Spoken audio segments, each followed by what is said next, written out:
किसको कितनी पावर मिलेगी, कौन क्या कर सकता है, यह बहुत इंपॉर्टेंट है जानना। खास तौर पे जब से जम्मू कश्मीर में सरकार का गठन हुआ था अक्टूबर 2024 से, तब से इसी बात पे संदेह बना हुआ था कि आखिर मंत्रियों के पास कितने इख्तियारात हैं, कितनी पावर्स हैं, वो क्या कर सकते हैं, क्या नहीं कर सकते। और इन सब पर सफाई होगी जो साफ तौर पे वो तब पता चलेगा जब रूल्स ऑफ बिजनेस सेट होंगे। और रूल्स ऑफ बिजनेस पे पहली बैठक 4 फरवरी 2025 में होगी जम्मू में, और उसके बाद 3 मार्च से जम्मू कश्मीर विधानसभा का पहला प्रॉपर सेशन शुरू होगा। मैं प्रॉपर सेशन इसलिए कह रहा हूं क्योंकि 4 दिन का एक छोटा सा सेशन पहले हुआ था जिसमें खास तौर पे कुछ भी बिजनेस नहीं हुआ। तो आज का विचार विमर्श इसी को लेकर कि क्या जम्मू कश्मीर में सरकार की कुछ ताकतें बढ़ेंगी, क्या सरकार के पास कुछ और पावर्स आएंगी, और क्या रूल्स ऑफ बिजनेस के हिसाब से सरकार सेटिस्फाई होगी, जिसको देखकर पिछले 3-4 महीने से यही लग रहा है कि सरकार लगातार चिल्ला रही है कि हमारे हाथ में तो कुछ है ही नहीं। इस पे विचार विमर्श करेंगे आज का, और मेरे साथ हैं अहमद अली फयाज साहब और पवन शर्मा जी। तो सबसे पहले फयाज साहब के पास। फयाज साहब, 4 फरवरी को रूल्स ऑफ बिजनेस की बैठक और उसके बाद 3 मार्च को पहला सेशन जो प्रॉपर सेशन है, कितना कुछ बदल पाएगा इन सब में, और क्या लगता है चीजें साफ होंगी?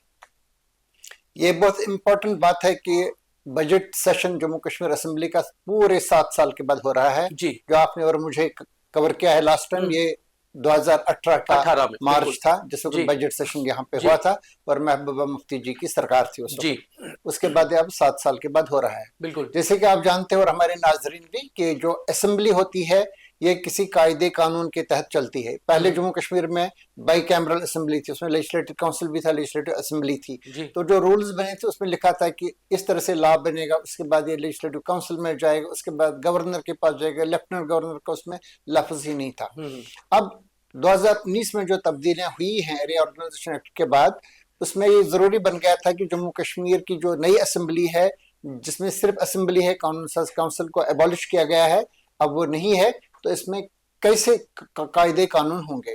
तो रीऑर्गेनाइजेशन एक्ट में ही ये बताया गया था कि जब तक नए कानून ये रूल्स बनेंगे जिनको हम बिजनेस रूल्स कहते हैं, तब तक असेंबली पुराने कानून के मुताबिक ही चलेगी। जो श्रीनगर में 4 नवंबर से 8 नवंबर तक का इजलास हुआ, एक रस्मी इजलास वहां पे हुआ नई सरकार बनने के बाद, वो उन्हीं रूल्स के मुताबिक वहां पे चला। हालांकि सरकार ने भी उन रूल्स का इस्तेमाल बहुत ज्यादा नहीं किया जो कर भी सकते थे, लेकिन उन्होंने सोचा अननेसेसरली कॉन्फ्रंटेशन हो जाएगा लेफ्टिनेंट गवर्नर के साथ, उन्होंने नहीं किया। उसके बाद एक कमेटी तश्कील दी गई जिसमें मेरे ख्याल से 10-11 मेंबर्स हैं, और इस कमेटी में इंपॉर्टेंट लोग रखे गए हैं। इसके को चेयरमैन हमारे नाज़रीन की दिलचस्पी के लिए बताना जरूरी है, अब्दुल रहीम राठौर जो स्पीकर है असेंबली के वही हैं, लेकिन जो इसके मेंबर्स हैं वो एक्स स्पीकर जो मुबारक गुल है नेशनल कॉन्फ्रेंस के, इसके अलावा 2 जजेस, जस्टिस हसनैन मसूदी जो पहले जम्मू कश्मीर हाई कोर्ट के जज रहे हैं, अब नेशनल कॉन्फ्रेंस के पांपोर से एमएलए हैं। इसके अलावा मुजफ्फर इकबाल खान जो थन्ना मंडी राजौरी से मुंतखब हुए हैं एज इंडिपेंडेंट कैंडिडेट, जो बुनियादी तौर पर नेशनल कॉन्फ्रेंस से ताल्लुक रखते थे, लेकिन चूंकि वहां पे जो बंटवारा होता कांग्रेस और नेशनल कॉन्फ्रेंस के बीच में, वहां पे थन्ना मंडी वाली सीट उन्हें कांग्रेस को दी थी, तो उस वजह से वो नहीं लड़ सके थे, लेकिन उन्हें इंडिपेंडेंटली इलेक्शन लड़ा, जीता, और उन्हें एक मुदल्लल तकरीर भी की थी जम्मू कश्मीर असेंबली के जो नवंबर वाला सेशन हुआ था। इसमें काफ़ी अट्रैक्शन मतलब उसमें रही थी, उस जो उन्होंने तकरीर की थी कई चीज़ों के बारे में, कानूनी उमूर के बारे में। तो मेरा ये कहना है कि इसमें ऐसे लोग हैं जो कानून की नज़ाकतों से अच्छी तरह से वाकिफ हैं, अब्दुल रहीम राठौर, मुबारक गुल, और ये जो मुजफ्फर इकबाल खान साहब, जस्टिस हसनैन मसूदी साहब, और इसके अलावा एक्स लॉ मिनिस्टर वो भी नेशनल कॉन्फ्रेंस के अब त्रेगाम से जो एमएलए हैं वहाँ कुपवारा डिस्ट्रिक्ट से, मीर सैफुल्लाह साहब। तो इसके अलावा निजामुद्दीन भट्ट वो भी नेशनल कॉन्फ्रेंस के अब हैं, पहले एमएलए रहे हैं, वो भी कानून से अच्छी तरह वाकिफ है, एलएलबी कर चुके हैं, और अब वो भी इस कमेटी के मेंबर हैं। इसके अलावा भारतीय जनता पार्टी के भी 2 लोग हैं, रणबीर सिंह पठानिया और पवन गुप्ता जो उधमपुर से पहले एमएलए भी रहे, अब भी एमएलए हैं, और मिनिस्टर भी रहे थे, minister of state. For finance and planning. जी। तो ये लोग इसमें है। इसके अलावा मोहम्मद यूसुफ तारिगामी, वो भी कानून की नज़ाकतों से अच्छी तरह से वाकिफ है। ये लोग, इसके अलावा भी कई लोग वहां पे हैं। तो ये सारे लोग इस पे इसका जायजा लेंगे जो 4 फरवरी को मीटिंग होगी, इसकी जी। सदारत स्पीकर अब्दुर्रहीम राथर करेंगे। और अगर इसमें मेजॉरिटी से ये ड्राफ्ट, जो अभी तक ये बताने भी जरूरी है कि एक ड्राफ्ट बना है, जो ड्राफ्ट बना है असेंबली सेक्रेटेरिएट ने in consultation with law department, जो सेक्रेटेरिएट में है, उन्होंने वो बनाया है एक ड्राफ्ट और दे दिया है, मेंबर्स में तकसीम किया है। इसके बाद अभी मीटिंग होगी और फिर वोटिंग भी होगी। अगर इसमें अक्सरियत से ये पास किया गया, इसके बाद दोबारा ये चलाया जाएगा लेफ्टिनेंट गवर्नर की मंजूरी के लिए। और जब वो उसको मंजूर करेंगे फिर ये असेंबली में डिस्कस होगा। और इसके बाद असेंबली अपना सेट ऑफ रूल्स बना सकते हैं। ये जरूरी नहीं कि जो गवर्नर साहब ने मंजूर किया होगा, लेफ्टिनेंट गवर्नर ने मंजूर किया होगा, उसी के मुताबिक होगा। इसमें वो हेर फेर कर सकते हैं, तब्दीलियां कर सकते हैं। और लेकिन फिर उसके बाद ये उनकी मंजूरी के ले जाएगा, लेकिन वो एक फॉर्मेलिटी है। उसके बाद अगर उन्होंने वो वापस भी कर दिया तो दोबारा बना करके उनको भेज देंगे। तो उस सूरत में फिर उनको इसको उनके लिए बहुत बढ़िया, आपने अच्छे तरीके से ये समझा समझा दिया। वापस आपके पास आते हैं, पवन जी के पास चलते हैं। पवन जी, रूल्स ऑफ बिजनेस की मीटिंग 4 फरवरी को हो रही है। एक्सपर्ट लोग तो जानते हैं कि रूल्स ऑफ बिजनेस है क्या, सरकार को चलाने के लिए, हाउस को चलाने के लिए। हमारे जो आम व्यूअर है उसको, जिसको लगता है कि शायद पावर ही नहीं है सरकार के पास, रूल्स ऑफ बिजनेस क्लियर होने के बाद मंत्रियों के पास किस तरह की पावर्स हो जाएंगी, कितना कुछ साफ हो जाएगा? देखिए, इसमें 2 चीजें हैं। एक तो जब तक आपके बिजनेस ऑफ रूल नहीं बनते हैं तब तक आप ऐसे ही काम कर रहे हैं जैसे बाकी मंत्री अभी लगातार विजिट कर रहे हैं, कोई इंपैक्ट नहीं ज्यादा पड़ता है।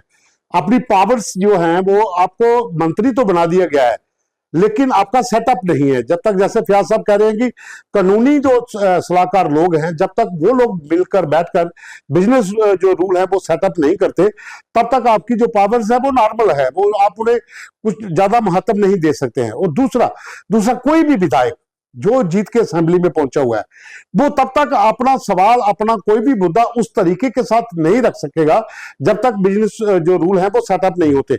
उसी के तहत ही काम होगा। जब एक बार जो कानूनी सलाहकार कमेटी जो है, जो जितने भी लोग इसमें, जैसे फयाज साहब बता रहे हैं कि 2-3 तो रिटायर्ड जस्टिस भी हैं इसमें, तो वकील भी हैं उसमें, पठानिया साहब वकील हैं, पवन गुप्ता एक्स मिनिस्टर हैं और लॉ की जानकारी भी है।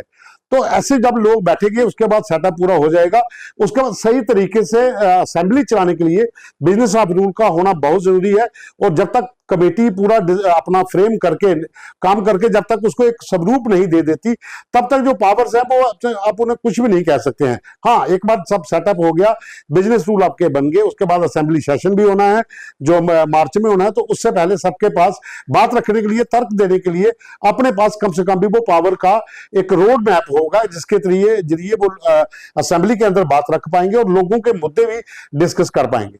फयाज साहब, अब सेशन की बात करते हैं। 3 मार्च से 26 मार्च तक जो समन हो गया है कि इस बार जो है सेशन होगा जम्मू कश्मीर का, जम्मू में ही, यहां की असेंबली में। क्या लगता है कैसा रहने वाला है ये वाला सेशन? 3 मार्च से शुरू होगा, लेकिन अभी तय नहीं है कि कब तक चलेगा। अंदाजा है कि 3 हफ्ते तक चलेगा और अगर जरूरत पड़ी तो बाद में बढ़ाया भी जा सकता है। ऐसा होता भी रहा है। तो ये मेरे ख्याल से शायद 31 मार्च तक भी चल सकता है। लेकिन इंपॉर्टेंट बात इसमें यह है, इस सेशन में वो ये है, जो हम अभी रूल्स की बात कर रहे थे, इसमें जो ड्राफ्ट बना है अभी तक और शायद जिसकी मंजूरी की उम्मीद भी है, उसमें ये लिखा है, पहली बार ये है कि जम्मू कश्मीर का जो दस्तूर था, जो आइन था, कॉन्स्टिट्यूशन जम्मू कश्मीर का, उसको लेकर के रेफरेंसेस हुआ करती थी पहले बिजनेस रूल्स में कि जम्मू कश्मीर आइन के फलान मद के मुताबिक, फलान दफा के मुताबिक, वो सारी इसमें डिलीट कर ली गई हैं जो ड्राफ्ट में है। जैसे कि जम्मू कश्मीर का अपना कोई कॉन्स्टिट्यूशन है ही नहीं, ये और पहली बार है।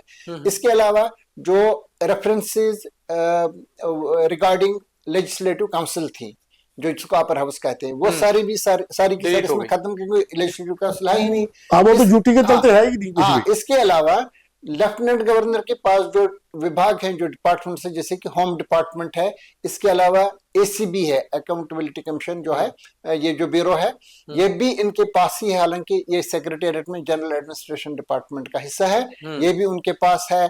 IAS, IPS, IAS, IFS officers के जो तबादले हैं, जिनको हम ऑल इंडिया सर्विसेज के तबादले कहते हैं, ये लेफ्टिनेंट गवर्नर के हाथ में है।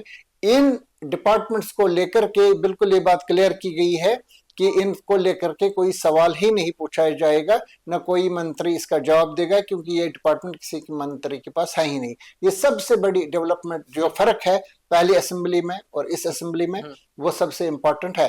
अब जब ये चीजें वहां पे नहीं होंगी, जाहिर है कि फिर रूटीन चीजें होंगी, फॉर एग्जांपल एजुकेशन को लेकर के, रूरल डेवलपमेंट को लेकर के, हाउसिंग एंड अर्बन डेवलपमेंट को लेकर के। अब वहां भी आप देखेंगे जैसे कि अभी ये चल रहा है जम्मू डेवलपमेंट अथॉरिटी में जो अलॉटमेंट स्कैम है, जिसकी तहकीकात क्राइम ब्रांच कर रही है और जो अभी चल रहा है, और इसको लेकर के काफी तनकीद भी हो रही है कि इसको इतने साल तक डिले क्यों किया गया, इसमें लोग क्यों सोए हुए हैं।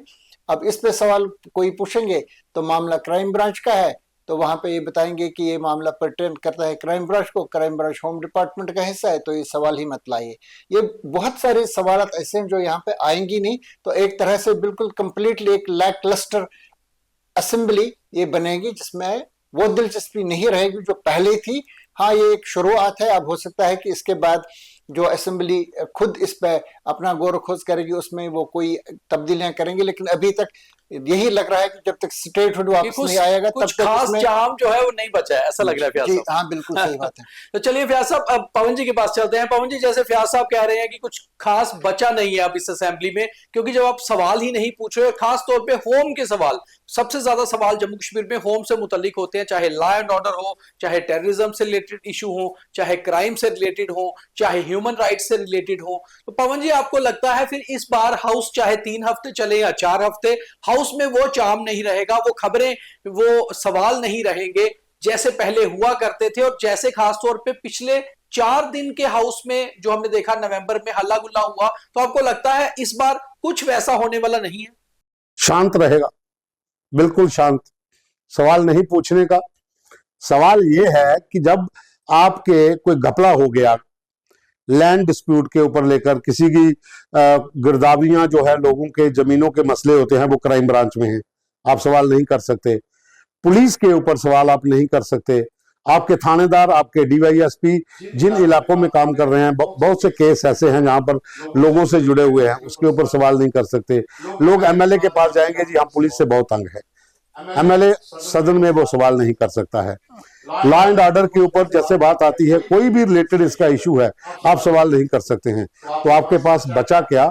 एजुकेशन, हेल्थ, पीडब्ल्यूडी, पीएचई, बस 3-4 डिपार्टमेंट है। मगर पवन जी, एक बड़ी बात है, जिस तरह पहले रेजोल्यूशन एक लाया गया था, वैसे रेजोल्यूशन तो कोई भी ला सकता है, और अगर वैसा कुछ होता है दोबारा से तो फिर हल्ला गुल्ला तो होगा। क्या कहते नहीं दीपक जी, इसमें क्लियर, वो अलग मुद्दा क्लियर कर लिया गया है। जो ड्राफ्ट है, अच्छा, जिनकी कॉपी हमने देखी है, उसमें बिल्कुल क्लियर है कि कोई रेजोल्यूशन नहीं आएगा इसके। अच्छा, वो भी नहीं आ हाँ, सकता, कुछ नहीं आएगा। वो ड्राफ्ट में क्लियर है कि कोई रेजोल्यूशन नहीं आएगा, आपको सिर्फ असेंबली जाना है, आपको अपने जो 3-4 डिपार्टमेंट बचे हुए हैं जो सीएम के अधीन हैं, उनके सवाल बनाकर जाना है, वो दे दीजिए। 16 फरवरी तक का शायद टाइम दिया है, उनके जवाब तैयार हो जाएंगे, वहां पर आप बोलिए। अगर जवाब सही नहीं है तो आप हंगामा कर सकते हो, लेकिन जो पहले हंगामा होता था लॉ एंड ऑर्डर को लेकर, मिलिटेंसी को लेकर, पुलिस को लेकर, अब वो नहीं होगा। अब नॉर्मल रूटीन में आपके चाहे 15 दिन सेशन चले, 20 दिन चले, वो नॉर्मल चलेगा। खबरें जो हैं, खबरें तो मिलेंगी आपको, लेकिन जो पहले वाली धमाकेदार खबरें थी वो इस बार नहीं मिलेगी। ये तो फयाज साहब, ये लगता है कि जिस फीस का इंतजार जम्मू कश्मीर में हो रहा था, वो फीस हमें इस बार असेंबली में देखने को मिलेगा। क्या कहते हैं? देखिए, इसमें पहले ये होता था, ट्रेजरी बेंच होते थे, अपोजिशन होती थी। बिल्कुल, ट्रेजरी बेंच में नॉर्मली क्या होना चाहिए था, इस वक्त नेशनल कॉन्फ्रेंस, कांग्रेस और उनके जो सहयोगी 5-6 लोग हैं, ये इनके साथ होते एक साइड में, और बीजेपी और पीडीपी के 3 लोग, इंडिपेंडेंट लोग, एक एआईपी, खुर्शीद अहमद शेख, ये जो लोग एक साइड पे बैठते और ये लोग इसकी मुखालफत करते। अब आप देखेंगे, फॉर एग्जांपल कोई लॉ एंड ऑर्डर से रिलेटेड कोई मसला हो, एसीबी से मतलब कोई मसला हो, क्राइम ब्रांच से मतलब कोई मसला हो, ऑल इंडिया सर्विस से मतलब कोई मसला हो, इन मसाइल को लेकर के ये लोग क्या करेंगे कि इसमें नेशनल कॉन्फ्रेंस भी अपोजिशन का ही रोल करेगी, कांग्रेस भी अपोजिशन का रोल ही करेगी। एक तरह से ये जो ट्रेजरी बेंच होगा वो लेफ्टिनेंट गवर्नर होंगी और गवर्नमेंट ऑफ इंडिया होगी। ये पहली बार है कि इस किस्म की यहाँ पे सूरत उभर रही है। ये खामोश तो नहीं बैठेंगे वहां पे, क्योंकि अगर ये खामोश बैठेंगे तो मतलब लोगों को भी जवाब देना है इस बार हमें जिन्होंने वोट दिए हैं। इस बार हमें, इसका मतलब है फयाज साहब कि इस बार हमें मंत्री और सरकार के विधायक जो है सरकारी पॉलिटिकल पार्टी के वो जो विधायक हैं वो ऑपोजिशन के खिलाफ बोलते हुए नजर आएंगे। डुअल रोल इनका रहेगा। हाँ, जैसे कि फॉर एग्जाम्पल यही 42 नेशनल कॉन्फ्रेंस के जो एमएलएज हैं, ये जहां तक इनकी मिनिस्ट्रीज का ताल्लुक है उस सिलसिले में उनके लिए एक व्हिप आएगा, कोई लेजिस्लेशन होगा, कोई बहस होगी, उनको बताया जाएगा आप इस पे वोट करो, ये चीजें बोलो। हालांकि बोलने पे कोई व्हिप नहीं होता है, वोट पे होता है। लेकिन जो मामला जो मैंने जिनका जिक्र किया, जब ये मामला आएंगे तो एक अपोजिशन एमएलएस की तरह से वहां पे ये भी धरने दे सकते हैं, वेल में आ सकते हैं बीजेपी की तरह, और शायद उसमें बीजेपी के लोग खामोश रहेंगे, आप वो चुप रहेंगे क्योंकि मामला सेंटर का है। तो चलिए आज के विचार विमर्श में तो इतना ही, मगर जो पॉलिटिकल साइंस के स्टूडेंट्स हैं उनके लिए जम्मू कश्मीर बहुत इंटरेस्टिंग है, क्योंकि जो कुछ पिछले 2-4 सालों से हुआ है और खास तौर पे जो अब सरकार बनने के बाद हो रहा है, ये सब पॉलिटिकल साइंस का हिस्सा है कि पॉलिटिकल साइंस के सब्जेक्ट्स में ऐसा क्या कभी पहली बार कहीं हुआ है, और बहुत ज्यादा सीखने की बात है। तो इसलिए मुझे लगता है स्टूडेंट्स के लिए इस बार का असेंबली सेशन बहुत सीख रखने वाला होगा, मगर साथ ही साथ हमारे व्यूअर्स की भी नजर रहनी चाहिए, क्योंकि जो लोग बात करते हैं कि पावर्स 2 जगह बटी हुई हैं, उन्हें यह भी समझना चाहिए कि पावर्स का इस्तेमाल किस तरह होता है, और जिस शांति की बात हम जम्मू कश्मीर में करते हैं वो शायद इस बार असेंबली के अंदर देखने को मिल जाए। तो आज का विचार विमर्श इसी पर, अगले हफ्ते सोमवार फिर किसी खास मुद्दे पर बातचीत करेंगे। तब तक के लिए द न्यूज रूम 24 आवाज पर खास कार्यक्रम देखते रहिए। बहुत धन्यवाद। धन्यवाद। शुक्रिया।